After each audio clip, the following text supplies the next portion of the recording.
Hello friend, data structure and algorithm के course के playlist में आज के वीडियो में हम डिस्कस करने वाले हैं what is ABL tree. ABL tree क्या है और इसकी क्या क्या टर्मोलॉजी है। सो वीडियो को लास्ट तक जरूर देखिएगा। अगर वीडियो पसंद आए तो लाइक, कमेंट और सब्सक्राइब जरूर कीजिएगा। So let's start video.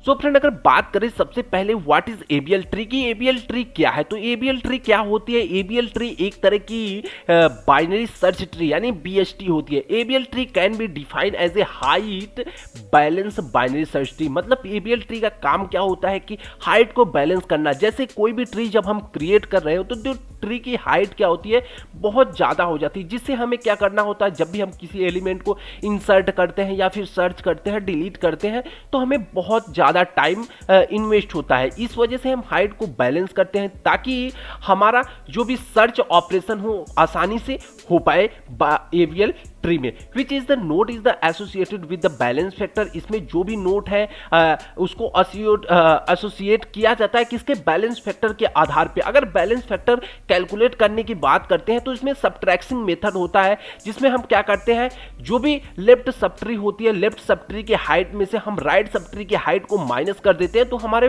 Tree का बैलेंस फैक्टर आ जाता है। अब बात आती है कि आखिर हम बैलेंस फैक्टर क्यों फाइंड आउट करें। तो बैलेंस फैक्टर की अगर बात करें तो tree is said to be the balance. Tree तभी हमारी बैलेंस होगी जब उसकी जो भी नोड होगी उसके क्या होगी, -1 या फिर 2 या फिर 1 उसका बैलेंस फैक्टर होगा। अदरवाइज क्या होगी, ट्री हमारी अनबैलेंस होगी तो उसे हमें बैलेंस करने की आवश्यकता पड़ेगी। बैलेंस करने के लिए हमारे पास कुछ रोटेशंस है, कुछ तरह के, जैसे एल रोटेशंस, आर रोटेशंस के बारे में हम अगली वीडियो में देखेंगे। अभी तो नोट क्या होती है, अगर बैलेंस है यानी कि ट्री की हाइट अब उससे छोटी नहीं हो सकती है। अगर क्या है कि रोटेशंस मतलब अगर बैलेंस फैक्टर अगर बैलेंस फैक्टर क्या है कि -1 0 या फिर 1 ना हो के 2 3 4 या -2 3 -4 इस तरह से है, तो हमारी जो भी एबीएल ट्री है वो अनबैलेंस है। अनबैलेंस होने का मतलब है कि ट्री की हाइट अभी और छोटी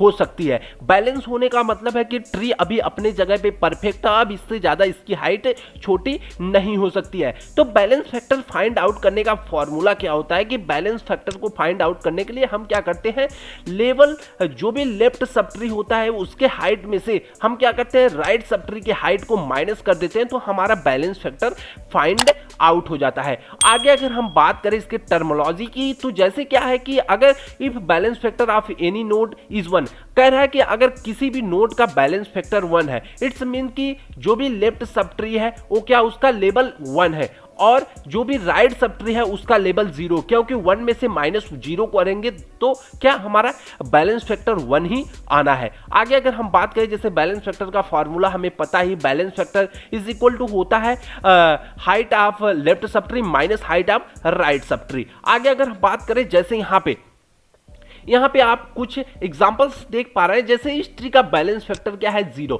बैलेंस फैक्टर 0। बैलेंस कोई भी ट्री बैलेंस कब होगी, जब उसका बैलेंस फैक्टर क्या होगा, 0 -1 या फिर +1 होगा, तभी हमारी एबीएल ट्री क्या होगी, बैलेंस्ड होगी। तो यहाँ पे क्या हमारा जो भी लेफ्ट सब ट्री है तो उसका क्या है कि बैलेंस फैक्टर क्या है कि 0 है और इसका बैलेंस फैक्टर भी 0, राइट सब ट्री, तो 0 में से 0 को माइनस करेंगे तो 0 आएगा। लेकिन अगर अगले एग्जांपल में हम देखें तो इसका बैलेंस फैक्टर 2 आ रहा है। 2 कैसे आ रहा है, क्योंकि इसमें राइट सब ट्री में राइट तरफ कोई भी नोड्स नहीं जुड़ी है। जैसे इसका बैलेंस फैक्टर 0 हो गया, 1 हो गया और 2, यहाँ पे 1 2 नोड्स है तो यहाँ पे 2 हो जाएगा, 2 में से 0 जाएगा 2 आएगा। तो ये जो भी ट्री है हमारी एबीएल ट्री है ये नॉट बैलेंस है, बैलेंस नहीं है। उसी तरह इसमें भी कॉन्सेप्ट वर्क करेगा, जैसे ये लेफ्ट सब ट्री में है उसी तरह राइट सब ट्री में। अब इसमें सारे एलिमेंट राइट साइड जुड़े, तो इसमें क्या करेंगे, हम रोटेशन का यूज करेंगे। जब रोटेशन का यूज करेंगे तो एबीएल ट्री कुछ हमारी इस तरह से बन जाएगी,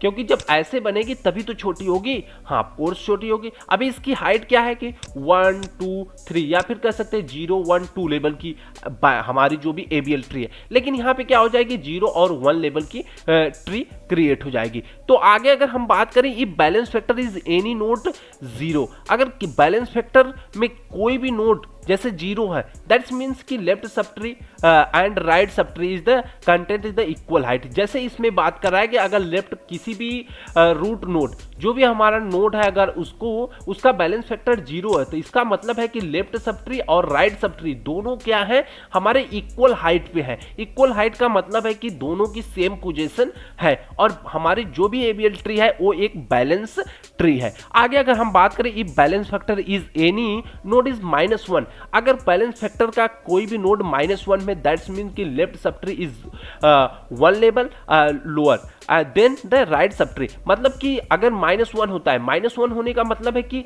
जैसे अगर हमारी सब ट्री इस तरह से कुछ है, जैसे यहाँ पे एक नोड जुड़ी है और 2 हमारे पास, एक यहाँ पे एक यहाँ पे, तो 1 हम क्या करेंगे कि अब क्या होगा, 1 में से अगर हम माइनस करें 1 2 को माइनस करें तो क्या होगा कि हमारा 1 ऑफकोर्स आएगा, तो -1 आएगा, जिसका मतलब है कि मतलब एक लेवल इसका होगा, 2 लेवल राइट सब ट्री को होगा। तब हम कह सकते हैं वो हमारी बाइनरी सर्च ट्री, जो भी एबीएल बाइनरी सर्च ट्री है वो क्या होगी, बाइनरी, वो एक बैलेंस ट्री होगी। आगे अगर हम इसके एग्जांपल्स की बात करें, जैसे यहाँ पे हमने एक एग्जांपल देखा है, तो किस तरह से हम बैलेंस फैक्टर को फाइंड आउट करते हैं। तो दरअसल अगर देखें कि इसका बैलेंस फैक्टर 0 आ रहा है, 0 क्यों आ रहा है कि अगर इसके एक लेफ्ट में एक राइट में हम दोनों नोड जोड़ देंगे, न तो लेफ्ट में न तो राइट में, तो मतलब 0 में से 0 जाएगा तो 0 आ जाएगा, ऑफ कोर्स 0 आएगा।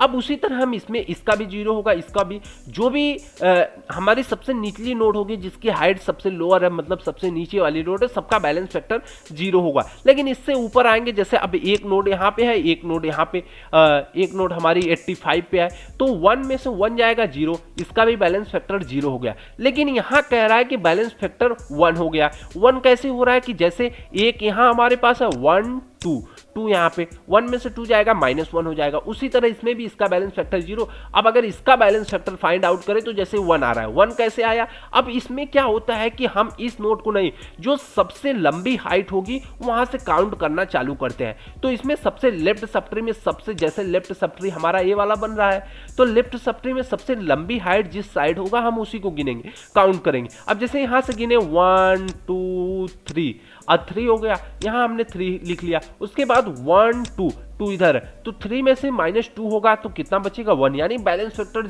1 आ गया।